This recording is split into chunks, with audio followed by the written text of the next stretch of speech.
Hello guys, so today I'm going to talk about floods. Floods are a natural event that occurs when a piece of dry land gets submerged underwater.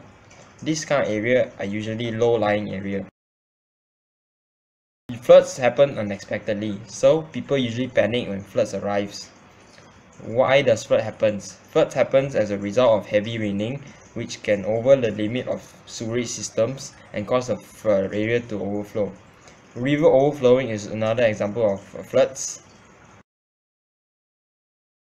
Dam breaking can cause heavy floodings that is due to the excess water stored in the dam and causes the dam to break.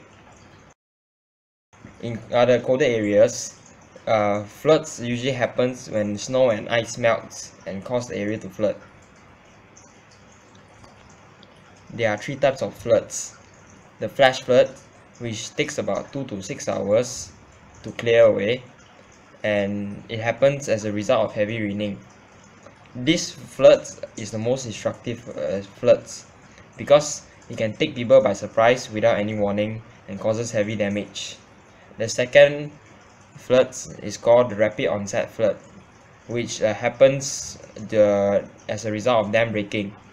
This kind of floods is not as surprising compared to the flash floods, as people will notice that it happens.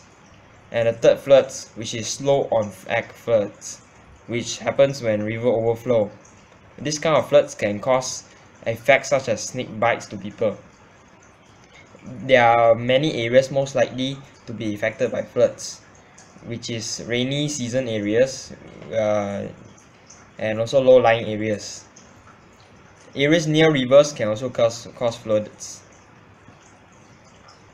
Floods can cause many harmful effects to people and also animals. It may cause them to lose their houses, and people usually use many money to fix their things or houses after a flood.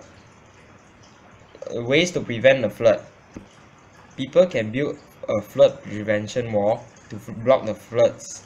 People usually grow a lot of plants and trees to stop the power of moving floods, to make it slower. Even though it has many harmful effects, there are also good effects to floods. Floods can bring nutrients to the soil around the farm areas to make the vegetable grow better.